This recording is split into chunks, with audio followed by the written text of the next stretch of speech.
তুমিও আসবে ওদের সাথে। বলে হন হন করে চলে গেল নিজের রুমে। মীরা আদ্রিকের যাওয়ার পানে হা করে তাকিয়ে নিজে খাওয়ার মনোযোগ দিল। এদিকে আদ্রিকের মীরাকে নিয়ে এত যত্ন যেন সহ্য হলো না অরিনের। এই মুহূর্তে এইখানে তার মীরাকে সহ্য হচ্ছে না। রাগে সে খাবার না খেয়েই উঠে চলে গেল। ভোর হতেই সকলে পরিকল্পিত স্থানে যাওয়ার জন্য প্রস্তুতি নিয়ে নিল। তাদের পরিকল্পনা এত দ্রুত হয়েছে যে মীরা হ্যাঁ বা না বলার সুযোগই পেল না। পেলেও সকলে তাকে কোনো না কোনোভাবে জোর করে নিয়ে যেত। শাল ভালো করে জড়িয়ে শরীরে নিয়ে ঘুমু ঘুমু চোখে পরিবেশে এক নজর চোখ বুলালো মীরা। চারপাশ কুয়াশায় ঢাকা, দূর দূর নেই কোনো কিনারা। কুয়াশায় সম্পূর্ণরূপে আচ্ছন্ন চারদিক। শীতল হাতের স্পর্শ কাঁধে পেয়ে মীরা ঘাড় কাত করলো। আদ্রিককে দাঁড়িয়ে থাকতে দেখে নড়ে চড়ে উঠল। আদ্রিক গম্ভীর স্বরে বলে, এইভাবে সংসেজে না দাঁড়িয়ে থেকে গাড়িতে যেয়ে বসো। মীরা গাড়ির দিকে তাকালো। সকালে ঠেলাঠেলি করে জায়গা দখল করে বসেছে কোনোভাবে। মীরা অসহায় দৃষ্টি আদ্রিকের দিকে ফেলে বলল, আমি না গেলে হয় না? আদ্রিক ধমকে উঠল, দাঁতে দাঁত চেপে বলল, কি বলেছি শুনতে পাওনি? যাও গাড়িতে গিয়ে বসো। মীরা গোমরা মুখে বলল, বসার জায়গা থাকলে না বসবো? আমার গাড়িতে বসো। আদ্রিকের কথায় মীরা কিছুটা চমকে তার দিকে তাকালো। আদ্রিকের গাড়ি থাকতে সবাই ঠেলাঠেলি করে কোনো এক গাড়িতে বসেছে। যাও বসো। মৃদু স্বরে বলল আদ্রিক। মীরা প্রশ্ন করার সাহস পেল না। তটস্থ পায়ে গাড়িতে যেয়ে বসলো। মীরা বসতেই আচমকা অরিন এসে বলল, মীরা, তুমি বরং ওখানে যেয়ে বসো, আমি আদ্রিকের সাথে বসছি। মীরা বিনা বাক্যে ব্যয় করে উঠে যেতে নিলে মীরার হাত ধরে ফেললো আদ্রিক। গরম চোখে মীরার দিকে তাকিয়ে বলল, আমি তোমাকে উঠতে বলেছি, চুপচাপ বসো। মীরা শুকনো ঢোক গিলে অরিনের দিকে তাকালো। অরিন চোখের ইশারায় মীরাকে সরে যেতে বলল। মীরা নিজের ছাড়িয়ে যেতেই আদ্রিক মৃদু স্বরে থমকে উঠল। মীরা বলল, আমি তোমাকে একবার যেতে বলেছি। বলেই অরিনের দিকে তাকিয়ে বলল, তুই উঠে এসেছিস কেন? যা গিয়ে বস, মীরা আমার সাথেই বসবে। আদ্রিকের কথাগুলো অরিনের কাছে অপমানজনক লাগলেও বজিয়ে রাখতে বলল, মীরা, এখানে তোর সাথে একা একা থেকে কি করবে আদ্রিক? ওইখানে সবাই আছে, মীরা ওদের সাথে থেকে মজা করুক, তুই শুধু শুধু মেয়েটার এনজয়মেন্ট নষ্ট করছিস। আই সেড গো। আদ্রিকের কথা শুনে অরিনের ঠোঁটের হাসি মিলিয়ে গেল। থতমত মুখে আদ্রিকের দিকে তাকিয়ে চলে গেল। আদ্রিক মীরাকে থমথমে গলায় বলল, গাড়িতে যেয়ে বসো। অরিন আপনার হবু স্ত্রী, তার সাথে এরকম আচরণ করা উচিত হয়নি আপনার। কথা বাড়িও না মীরা। মীরা লম্বা শ্বাস টেনে গাড়িতে উঠে বসলো। আদ্রিকের সাথে কথা বাড়াতে যেন মন চাইল না তার। ইয়ামিন, তোর বউ একটাও কাজ করে না, সারাদিন বিছানায় আর ওর সাথে ফোনে কথা বলে। তুই কিছু বল। বিরক্তিতে ইয়ামিনের কপাল কুঁচকে গেল। ঝাঁজ মিশ্রিত গলায় বলল, তোমার কথাতেই তানহাকে বউ করে এনেছি, এখন কেন এত তোমার সমস্যা তাকে নিয়ে? আরমিনা বেগম আঁচলে মুখ ঢেকে ফ্যাচ ফ্যাচ শব্দ তুলে কেঁদে দিলেন। মন্থর গলায় বললেন, মীরা কি ভালো আছিল, আমার কথার কোনো খেলাফ করতো না, আর এখন তুই একটা কালসাপ বউ করছস। মেয়েটা তোমার পছন্দের ছিল, আর তানহা এখন গর্ভবতী, বাড়ির কাজও করতে পারবে না। ছেলের এহেন রূপে আরমিনা বেগম হতবাক। নির্বাক ভঙ্গিতে তাকিয়ে রইলেন। যে ছেলে ছিল তার বাধ্য, আজ তার মুখের ওপর কিভাবে জবাব দিল ইয়ামিন। মা, আমার জন্য 1 কাপ চা বানিয়ে দিয়েন তো। বিরক্তিমাখা কণ্ঠে যেতে যেতে বলল তানহা। হাতে ফোন বহমান। ইয়ামিন তানহাকে ধমকে বলল, তুমি নিজে বানিয়ে নিতে পারো না তানহা?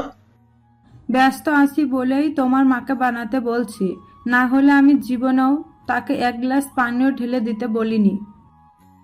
তানহার কথায় চোয়াল হা করে তাকিয়ে রইলেন আরমিনা। কিভাবে ছেলের সাথে তাকে মিথ্যে প্রকাশ করলো মেয়েটা? তবে কি মীরাকে বাড়ি থেকে বের করে তিনি কোনো ভুল করেছেন? গাড়ি নষ্ট হয়ে গিয়েছে। লম্বা শ্বাস টেনে বলল আদ্রিক। মীরা অসহায় দৃষ্টিতে তাকিয়ে বলল, এখন কি করব আমরা? আমাদেরকে এই রাস্তাতেই থাকতে হবে? তাছাড়া উপায় নেই। আদ্রিকের কথায় হচকুচিয়ে গেল মীরা। ঠোঁট উল্টিয়ে বলল, কি বলছেন? শুধু শুধু ভয় দেখাবেন না। ভয় না, সত্যি। এমন একটা রাস্তায় এসে আটকিয়েছি যে রাস্তায় দিনে মাত্র 2-3টা গাড়ি চলাচল করে। আদ্রিকাকে ফোন করুন। আদ্রিক দীর্ঘশ্বাস ফেলে বলল, চেষ্টা করেছিলাম, নেটওয়ার্ক পাচ্ছি না। এতক্ষণে মনে হয় আদ্রিকারাও পৌঁছে গিয়েছে ওখানে। মীরা গাড়িতে ধপ করে বসে পড়ল। এখন কি হবে? কি আর হবে, এখানেই থাকতে হবে আমাদের এখন। আদ্রিকের কথায় মীরা বলল, আপনি গাড়ি ঠিক করতে পারেন না? পারলে এখানে থাকতে হতো না এখন আমাদের। কিছু তো করতেই পারেন। আদ্রিক মীরার দিকে আর চোখে তাকিয়ে বলল, তুমি যেখানেই আছো আমিও সেখানেই অবস্থান করছি। অস্বস্তিতে মীরা হাঁসফাঁস করতে লাগলো। আদ্রিক মীরার দিকে পানির বোতল এগিয়ে দিয়ে বলল, এটা খেয়ে নাও, ভালো লাগবে। মীরা ছো মেরে আদ্রিকের হাত থেকে পানির বোতল নিয়ে ঢক ঢক করে বোতলের সম্পূর্ণ পানি শেষ করে ফেলল। তবুও যেন গলা শুকিয়ে এসেছে তার। আদ্রিকের দিকে তাকিয়ে হতাশ স্বরে বলল, দুঃখিত সব পানি খেয়ে ফেলার জন্য। আসলে ভয়ের জন্য অনেক তৃষ্ণা পেয়েছিল। সমস্যা নেই। আপনার এখন খাওয়ার জন্য কিছুই নেই, সব আমার জন্য হয়েছে। আমি যদি না আসতাম তাহলে এত ঝামেলা হতো না। নতজানু হয়ে অপরাধের ন্যায় বলল মীরা। আদ্রিক বুকে হাত গুজে বলল, দোষ তো তাহলে তোমার একাটা, আমারও আছে। আমি তোমাকে আমার গাড়িতে বসার জন্য জোর করেছি। আমার জন্যই তুমি এখন এইখানে আমার সাথে আটকা পড়ে আছো। আমি দুঃখিত। দোষ আপনার না, ভাগ্যের। ভাগ্যে ছিল বলেই এমন হয়েছে। অযথা নিজেকে দোষারোপ করবেন না। আদ্রিক হেসে বলল, তাহলে তুমিও অযথাই নিজেকে দোষারোপ করো না, কারণ খালি দোষ তোমার না, আমারও আছে। 1 ঘন্টা পর মীরা, দেখো কারা যেন এদিকে আসছে। মৃদু চিৎকার করে বলল আদ্রিক। মীরা উৎসুক নয়নে তাকালো সেদিকে। এক সাদা রাঙা গাড়ি তাদের দিকেই অগ্রসর হচ্ছে। আদ্রিক ও মীরা দ্রুত গাড়ি থেকে নামলো। গাড়িটি তাদের সামনে এসে থামতেই আদ্রিক গাড়ি চালককে বলল, আমাদের গাড়ি নষ্ট হয়ে যাওয়ায় আমরা এখানে আটকা পড়ে গিয়েছি। যদি আপনার সমস্যা না হয় তাহলে কি আমাদের লিফট দিতে পারবেন? লোকটা তার স্ত্রীর দিকে তাকালো। তার স্ত্রী মাথা নাড়িয়ে অনুমতি দিতেই লোকটা বলল, মিস্টার, আপনার পাশে কি আপনার স্ত্রী? না মানে, দুনিয়া এখন কেমন জানেনই তো, কাউকেই ভরসা করা যায় না। আদ্রিক দীর্ঘশ্বাস ফেলে মীরার দিকে তাকালো। মীরা অপ্রস্তুত হয়ে আদ্রিককে বলার অনুমতি দিল। আদ্রিক ঠোঁট জোরপূর্বক হাসি ফুটিয়ে বলল, জি, উনি আমার স্ত্রী মীরা। আদ্রিক এখনো আসছে না কেন? ওরা আবার মাঝপথে কোনো বিপদ হলো না তো? চিন্তিত ভঙ্গিতে আদ্রিকাকে বলল অরিন। আদ্রিকা হেসে বলল, যে দেখো, মীরা আর আদ্রিক রাস্তায় বসে আড্ডা দিচ্ছে। আদ্রিকার রসিকতা যেন পছন্দ হলো না অরিনের। অরিন মুখ বাঁকিয়ে বলল। আদ্রিকা বুঝতে পেরে বলল, তুমি শুধু শুধু চিন্তা করছো, হয়তো ওরা বিশ্রাম নিতে নিতে আসছে তাই দেরি হয়েছে।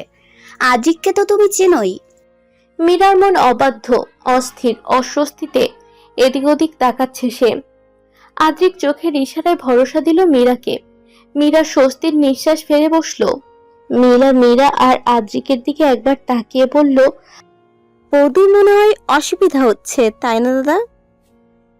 আদ্রিক কিছুটা বেপাকে পড়ল। কি উত্তর দিবে সে মিত্রাকে? জোরপূর্বক হেসে বলে, হ্যাঁ। মিত্রা হালকা হাসলো, বলল, নিউলি ম্যারিড। আদ্রিক থমথমে মুখে জবাব দিল, জি। মিত্রা ঠোঁট কামড়ে বলল, তাহলে তো হলোই। বৌদি দাদা কেমন? মীরা চোখ বড় বড় করে তাকালো মিত্রার পানে। মিত্রা মিটমিটিয়ে হাসছে। মীরা এবার আদ্রিকের দিকে তাকাতেই আদ্রিক খুক খুক করে কেশে দিল। মীরা তাড়াহুড়ো করে আদ্রিকের সন্নিকটে এসে বলল, কি হয়েছে? মীরার এই আচরণে যেন দুষ্টুমি করার আরেকটি বাহানা খুঁজে পেল মিত্রা। নিজের সঙ্গীকে কাজ দিয়ে গুঁতো মেরে বলল, সুব্রত, দেখলে বৌদি দাদাকে কত ভালোবাসে। আগের জন্য মনে হয় দাদা খুব ভালো কাজ করেছিল যে সেই জন্য বৌদির মতো একজন সহধর্মিণী পেয়েছে। বলেই মুখ টিপে হাসলো মিত্রা। আদ্রিক আর মীরা চোখ বড় বড় করে তাকিয়ে আছে মীরার দিকে। হুট করে মীরার লজ্জায় মুখে গেল। আদ্রিক আর চোখে মীরার দিকে তাকালো। প্রায় আধ ঘন্টা পর তারা তাদের কাঙ্ক্ষিত স্থানে এসে পৌঁছালো। আদ্রিক বলে উঠল, হ্যাঁ হ্যাঁ, এইটাই। ধন্যবাদ বৌদি আর দাদা আমাদের পৌঁছে দেওয়ার জন্য। আপনারা না থাকলে আমাদের অনেক সাফার করতে হতো আজকে। মীরা ঠোঁট এলিয়ে হেসে বলে, ব্যাপার না, তবে দাদা আমরা কিন্তু ওই রিসোর্টে উঠেছি। What a coincidence! আরো কিছু মুহূর্ত আপনাদের সাথে কাটানোর সুযোগ পেলাম। মিত্রা ও সুভদ্র আলতো হাসলো। মীরা নিজের ব্যাগ নিয়ে বলে, চলুন, সবাই অপেক্ষা করছে। মিত্রা সন্দিহান দৃষ্টিতে তাকিয়ে বলল, সবাই আপনারা হানিমুনে আসেননি? আদ্রিক চট করে বলল। হানিমুনে নয়, আমরা ফ্যামিলি ট্যুরে এসেছিলাম। তখনই হুট করে অরিন এসে জাপটে ধরলো আদ্রিককে। হু হু করে কাঁদতে কাঁদতে বলল, আদ্রিক, তুমি ছিলে কোথায়? তুমি জানো আমি কতটা ঘাবড়ে গিয়েছিলাম। এইভাবে আমাকে কষ্ট দিয়ে কি পাও তুমি? মিত্রা ও সুভদ্রের সামনে আদ্রিককে জড়িয়ে ধরায় ওরা বেশ হলো। মিত্রা বলল, দাদা মেয়েটাকে? আদ্রিক অরিনকে নিজের থেকে ছাড়িয়ে বলে, চাচার মেয়ে, আমার বোন। একটু বেশি ভালোবাসে আমাকে তো, তাই। বোন বলায় ভীষণ অবাক হলো অরিন। একবার মিত্রার দিকে তাকিয়ে আর একবার আদ্রিকের দিকে তাকালো। অতঃপর মীরার দিকে তাকিয়ে দেখলো মীরা নতজানু হয়ে আদ্রিকের পাশে গুটিসুটি মেরে দাঁড়িয়ে আছে। আদ্রিকের কথায় মিত্রা বলল, ও তাও ভালো, তবে এত ভালোবাসা কখনো কখনো আপনার জীবনে বিষাদের ছায়াও এনে দিতে পারে। এই দিকটাও নজরে রাখবেন দাদা। আদ্রিক জোরপূর্বক হাসলো। সৌজন্য রক্ষার্থে মীরার হাত ধরে বলল, মীরা, তোমার বিশ্রামের প্রয়োজন, আমার সাথে রুমে চলো। মীরার প্রতি যত্ন দেখে রেগে কেঁপে উঠল অরিন। ক্রোধিত দৃষ্টিতে মীরার দিকে তাকালো। মিত্রা গাঢ় হেসে বলল, আপনাদের ভালোবাসা যাতে কারোর কালসাপের নজর না পড়ে, সৃষ্টিকর্তার কাছে এই প্রার্থনাই করি। কথাটা যে তাকে উদ্দেশ্য করে বলা হয়েছে বুঝতেই অরিন মিত্রার দিকে রাগী চোখে তাকিয়ে হনহন করে চলে গেল। মিত্রা অরিনের যাওয়ার পানে তাকিয়ে ভেঙচি কেটে বলে, দাদা বৌদি চলুন। ঘটে যাওয়া সব ঘটনা সবাইকে খুলে বলল। সবাই যেন স্বস্তির নিঃশ্বাস ফেলে। অরিন যেন প্রাণ ফিরে পায়। মিত্রার তখনকার কথায় অরিন ভীষণ অবাক হয়েছিল। তোরা সবাই মিত্রা বৌদি আর সুভদ্র দাদার সামনে এমন আচরণ করবি যাতে তারা ভাবে মীরা আমার স্ত্রী। কারণ আমি চাই না তারা সত্যিটা জানতে পেরে মনে আঘাতপ্রাপ্ত হোক আর পরবর্তীতে কাউকে বিশ্বাসী না করুক। আদ্রিকের কথা মেনে নিলেও অরিন মানতে নারাজ। তাকে সবাই বুঝিয়ে শুনিয়ে রাজি করালো। অবশেষে সবাই ঘুরতে বের হয়েছে। সাথে রয়েছে সুপুত্র ও মিত্রা। খানিক সময় যেন তারা রক্তের সাথে মিশে গিয়েছে। দুজনেই ভীষণ মিশুকে প্রকৃতির। মিত্রাকে মীরার খানিক পর পর আদ্রিকের সাথে থাকতে বলেছে, কারণ মীরা আদ্রিক থেকে কিছুটা দূরে দাঁড়িয়ে আছে। ছবি তোলার পালা আসতেই মিত্রা মীরাকে টেনে আদ্রিকের পাশে দাঁড় করিয়ে বলল, তোমরা দুজন দাঁড়াও, আমি তোমাদের কাপল পিক তুলে দিই। মীরা সাথে সাথে মানা করে উঠল, বলল, এসবের কি প্রয়োজন বৌদি, বাদ দিই না। মীরার কথা শুনে যেন মানতে নারাজ মিত্রা। মীরা মানা করলেও মিত্রা নাছোড়বান্দা, নিজের কাজ আদায় করতে জানে সে। বাধ্য হয়ে মীরা ছবি তুলতে আদ্রিকের পাশে দাঁড়িয়ে মিত্রা কিছুটা চিন্তিত হয়ে বলল, এত লজ্জা পাচ্ছ কেন বৌদি? দাদা আপনি বৌদিকে নিজের কাছে টেনে নিন তো। আদ্রিক না চাইতেও মীরাকে ছুলো। মীরা কেঁপে উঠল আদ্রিকের স্পর্শে। আদ্রিক এক হাত দিয়ে মীরাকে তার কাছে টেনে নিল। হুট করে টেনে নেওয়ায় মীরা প্রস্তুত ছিল না। আদ্রিকের টানে মীরা যেয়ে আদ্রিকের বুকে আছড়ে পড়ল। সাথে সাথে মিত্রা লাফিয়ে বলে উঠল, বাহ, এবারের ছবিটার রসকস আছে। বাকি সবগুলোতে যেন আপনাদের স্বামী স্ত্রী না ভাই বোন লাগছিল। তখনই অরিন এসে বলল, আদ্রিক আর আমারও ছবি তুলে দিন। মিত্রা অরিনের গায়ে পড়া স্বভাবটা পছন্দ হলো না। ব্রুকুচকে বলল, কেন, দাদার কাছে কি মধু? দেখো মেয়ে, ভালোই ভালোই বলছি, শুদ্ধে যাও, নয়তো তোমার মতো মেয়েদের কি করে শুধরাতে হয় আমি মিতা চট্টোপাধ্যায় খুব ভালো করেই জানা আছে। মিত্রার কথায় থমথমে মুখে তাকালো অরিন। অপমানিত বোধ করলো যেন, তবুও জোরপূর্বক হেসে বলল, আপনি কিন্তু আমাকে ইনসাল্ট করছেন। ও বাবা, আপনার কোনো আত্মসম্মান আছে নাকি ইনসাল্ট ফিল করলেন? অরিন কথা ব্যয় না করে চলে গেল। তা দেখে মিত্রা হাসতে লাগলো। সুপত্র খানিক বিব্রত হয়ে বলল, দেখো, আমি অযথাই কিছু করছি না। এইরকম মেয়েরা কেমন হয় আমার খুব ভালো করে জানা আছে, বুঝলে সুব্রত?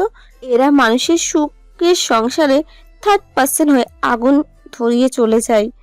আমি এসবের একদম বিরুদ্ধে, জানোই তো। মিত্রার কথায় সমর্থন দিল সুপত্র। ইতস্ত করে বলল, হ্যাঁ মানছি, তবুও মেয়েটা তো দাদার বোন লাগে। মিত্রা গরম চোখে তাকালো সুভদ্রের দিকে। সুভদ্র আর কিছু বলল না। রাতে ক্লান্ত শরীর নিয়ে সবাই রিসোর্টে ফিরে এসেছে। কাকতালীয়ভাবে আদ্রিকের রুমের পাশে সুভদ্র আর মিত্রার রুম। মীরা যখন আদ্রিকার সাথে তার রুমে যাচ্ছিল, তখন মিত্রা তাকে ডেকে বলে, বৌদি, যাচ্ছেন কোথায়? আপনার রুম তো এটাই না? ঘুরতে যেয়ে কি সব ভুলে গেলেন নাকি? মিত্রাকে মীরা কি বলবে ভেবে পেল না। আদ্রিকা ফট করে বলল, আসলে মীরা আমার সাথে ফ্রেশ হতে যাচ্ছে, পরে আদ্রিকের রুমেই যাবে। মীরার অনেক কিছু আমার ব্যাগে আছে। মিত্রা মাথা নাড়িয়ে হাসতে হাসতে চলে গেল। মিত্রা যেতেই যেন হাফ ছেড়ে বাঁচল মীরা। আদ্রিকা স্বস্তির নিঃশ্বাস ফেলে বলল, মেয়েটা যা চালাক, বাপ রে, ভয়ে আছি কখন জানি সত্যিটা টের পেয়ে যায়।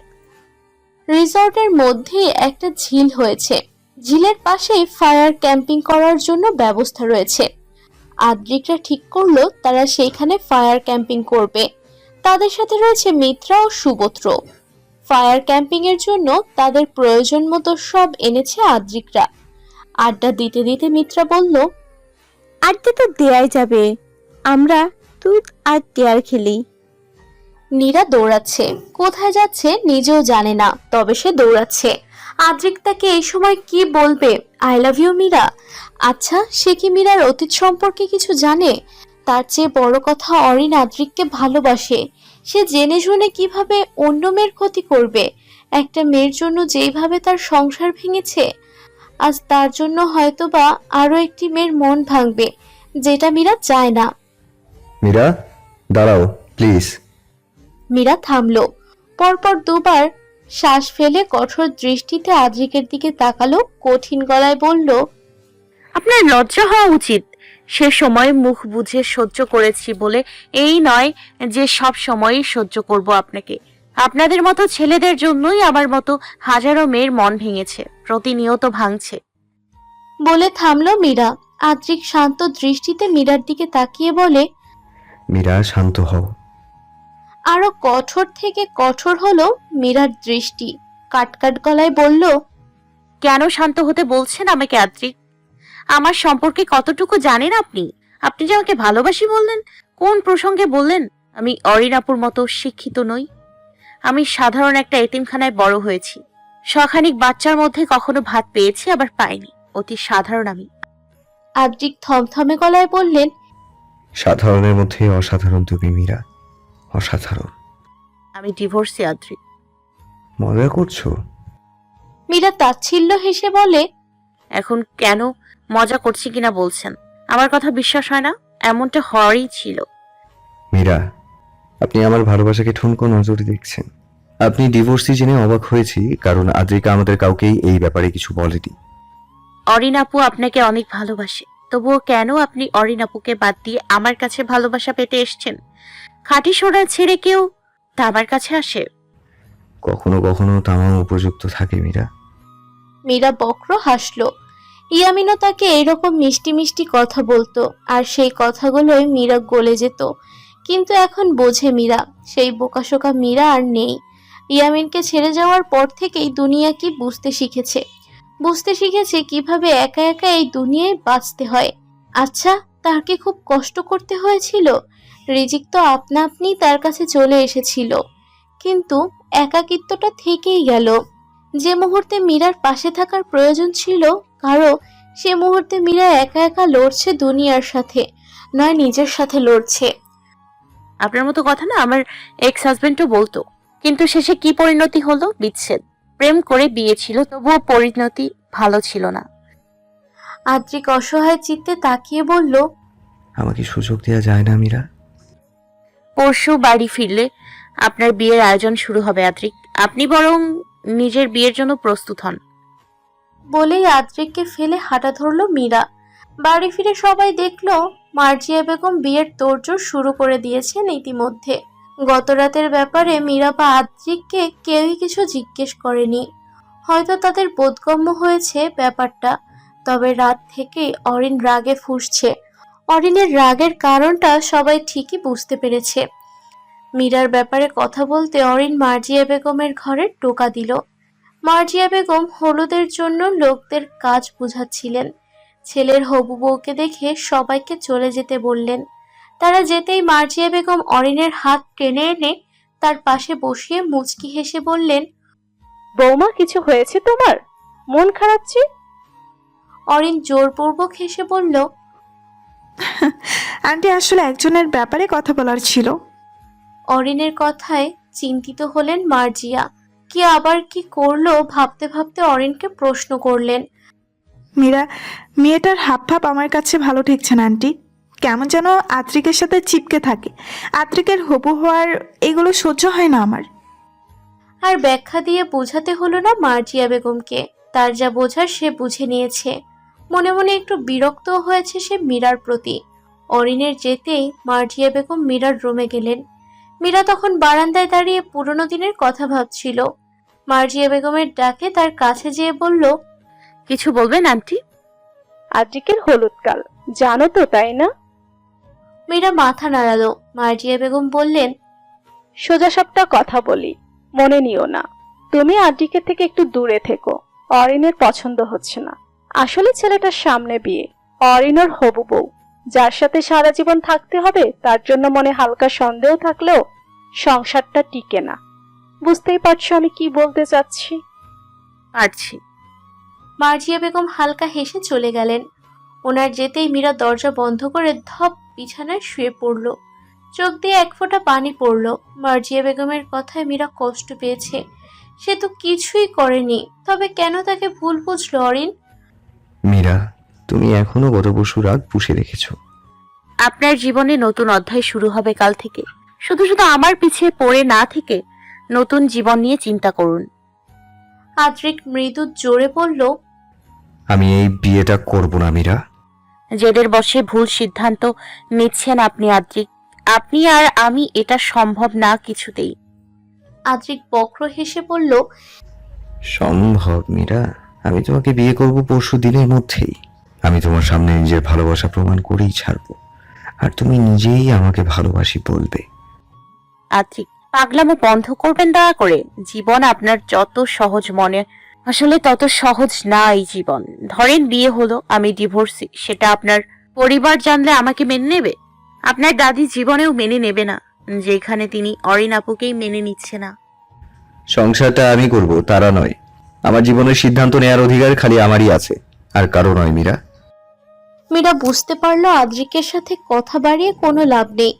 আদ্রিক তার কথা মানা ও বোঝার পাত্র নয়। তাই নিজের সময় ব্যয় না করে মীরা স্থান ত্যাগ করলো। আদ্রিক মীরার যাওয়ার পথে বক্র হেসে বিড়বিড় করে বলল, তুমি নিজেই আমাকে ভালোবাসি বলবে, নিজের স্বামী রূপে স্বীকারও করবে মীরা, আর সেটা খুব জলদি হবে। আদ্রিকের মনে কি কুণ্ডুলি পাকাচ্ছে সেটা সে ছাড়া কেউই জানে না। মীরা নিজের রুমে এসে বিছানায় শুলো। সাথে সাথে যেন স্বরাজ্যের ঘুম এসে চোখে হানা দিল। কৃষ্ণচূড়া ফুল নেওয়ার চেষ্টা করছে মীরা, তবে তার কম উচ্চতা থাকায় হাজার চেষ্টা করেও ফুল নিতে সক্ষম হচ্ছে না সে। হুট করে মীরা উপলব্ধি করলো তার পিছে কেউ দাঁড়িয়ে আছে। মীরা তাকাতেই মীরার মাথা ধাক্কা খেলো কারো। মীরা বিরক্ত হয়ে চোখ তুলে তাকাতেই দেখতে পেল সুদর্শন আদ্রিককে। আদ্রিককে দেখতে যেন কত মোহনীয় লাগছে। মুগ্ধ দৃষ্টিতে মীরা আদ্রিকের দিকে তাকালো। আদ্রিক হেসে বলল, নজর দিচ্ছ মীরা? প্রিয়, তোমার নজর লাগলে তো আরো ভালো। আরো বেশি সুন্দর হয়ে যাব আমি। মীরা তৎক্ষণাৎ দৃষ্টি সরালো। নিজের কাজে নিজেই লজ্জা বোধ করলো মীরা। আদ্রিক কি ভাবলো তাকে? আদ্রিক হাসলো, মীরার গাল টেনে বলল, লজ্জা পেলে তুমি লজ্জাবতী গাছের মতো একদম মুছে যাও, ভীষণ সুন্দর লাগে তোমাকে। আলিশান বাড়ির ঘর জুড়ে থমথমে পরিবেশ বিরাজমান। জানালা ছেড়ে শীতল বাতাস ঘরে প্রবেশ করছে। মেদিনীর বুকে সায়াঞ্চু নেমে এসেছে। সুন্দর আলিশান বাড়িটা আলোয় ঝলমল করছে। হলরুম জুড়ে সারা পরিবার দাঁড়িয়ে আছে। সাহিল হুমায়ুন মুখ গম্ভীর করে বলল, আদ্রিক, বিয়েটা করতে চাচ্ছ না কেন? অরিনের মধ্যে কি খারাপ আছে? অরিন ফ্যাচ ফ্যাচ শব্দ তুলে কাঁদছে। অরিনের শব্দ বিরক্ত প্রায় সকলে। মীরা এক কোণে ঠাই হয়ে দাঁড়িয়ে আছে, তার মুখে রা নেই। আদ্রিক তার দিকে তাকিয়ে সাহিল হুমায়ুনকে উত্তর দিল, অরিনকে আমি বিয়েটা করব বড় আব্বু, কিন্তু এই মুহূর্তে আমি প্রস্তুত নই, আমার কয়েকদিন সময় চাই। আদিল আদ্রিকের কথায় তেলে বেগুনে জ্বলে উঠলেন, তেতে উঠলেন। গ্রামবাসীদের দাওয়াত দেওয়া হয়ে গিয়েছে, আর তুমি বলছো এখনো তুমি প্রস্তুত নও? আদ্রিক আদিল হুমায়ুনের চোখে তাকিয়ে বলল, যে প্রস্তুত নই। আমার অনুমতি ছাড়াই যেহেতু এই বিয়েটা ঠিক করেছেন, তবে কিছু তো ঝামেলা পোহাতে হবে। বলে আদ্রিক হন হন করে নিজের ঘরে চলে গেল। সকলে স্তম্ভিত চোখে আদ্রিকের দিকে তাকিয়ে রইল। মার্জিয়া চাপা স্বরে শাড়ির আঁচল চেপে কেঁদে উঠলেন। মান সম্মান আর থাকবে কিভাবে গ্রামবাসীর সামনে? মীরা নিজের ঘরে গুটিসুটি মেরে শুয়ে আছে। শরীর ক্লান্ত, তবে মনটা বেশ অক্লান্ত। নিজের অনুভূতির নাম জানে না সে, তবে বেশ বুঝতে পারছে আদ্রিক নামক মানুষটার প্রতি তার অনুভূতি উপস্থিত। মীরার আচানক বুক ধক করে উঠল। আদ্রিক ও ইয়ামিনের মতো নিকৃষ্ট হলে না, এই অনুভূতির কোনো নাম নেই। এই অনুভূতি শুধুই সহানুভূতি। মীরা শয়ন অবস্থায় করাঘাত পড়ল দরজায়। মীরা উঠে দরজা খুলল। আদ্রিকাকে মলিন মুখে দাঁড়িয়ে আছে। মীরা ভ্রুদ্বয় একত্রিত করে বলল, কি হয়েছে আপু? আদ্রিকা ঘরে ঢুকতে ঢুকতে বলল, আব্বু সিদ্ধান্ত শুনিয়ে দিয়েছে মীরা। মীরা চমকালো, তার মানে আদ্রিকের বিয়ে হবে। কোথাও না কোথাও ব্যথা অনুভূত হলো মীরার, কিন্তু সেটা পাথর দ্বারা চাপা পড়ে গেল। মীরা শুকনো ঢোক গিলে বলল, আদ্রিকের বিয়ে হবে? ওহো, আমার বিয়ে হবে কাল। মীরা এবার অধিক চমকালো। বিস্মিতপূর্ণ দৃষ্টিপাত নিক্ষেপ করলো আদ্রিকার দিকে। আদ্রিকার শুকনো মুখশ্রী। মীরা থমথমে মুখে বলল, আঙ্কেল এত দ্রুত পাত্র পেল কি করে? পাত্র আব্বুর আগে থেকেই পছন্দ ছিল আমার জন্য। পাত্রও নাকি আমাকে পছন্দ, তাই আব্বু চাইছেন দ্রুত বিয়েটা সেরে ফেলতে, আর কালকের মধ্যেই। যেহেতু এটা মান সম্মানের ব্যাপার, আমার বিয়ের পরপর দিয়েই আদ্রিকের বিয়ের কাজ শুরু করবে সম্ভবত। তুমি কি এই বিয়ে নিয়ে খুশি নও? আদ্রিকা থতমত খেয়ে তাকালো মীরার দিকে। মীরার সন্দিহান দৃষ্টি। আদ্রিকা তড়িৎ মাথা নত করলো। ওর না কাঙ্ক্ষিক আঙুল দিয়ে পেঁচাতে পেঁচাতে তোতলিয়ে বলল, কি বলছো? পছন্দ না হওয়ার কি আছে? আব্বু তো খোঁজ নিয়েই বিয়ে দিচ্ছেন। অবশ্যই ছেলে সুন্দর হবে। সুন্দর ধুয়ে পানি খাবে যদি চরিত্র ভালো না হয়? চরিত্রের ওপরে কিছু নেই আদ্রিকা আপু। আদ্রিকা প্রত্যুত্তরে কিছু বলল না। না, মন কিছু বলতে চেয়েছে, কিন্তু মুখ দিয়ে শব্দ বের হচ্ছে না।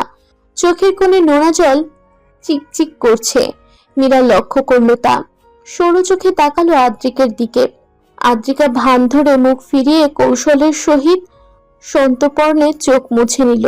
মীরা তাচ্ছিল্য হেসে বলে, এই বিয়েটা করতে চাও না? তুমি না চাইলে আমি আঙ্কেল অদ্রিক সবার সাথে কথা বলে দেখবো।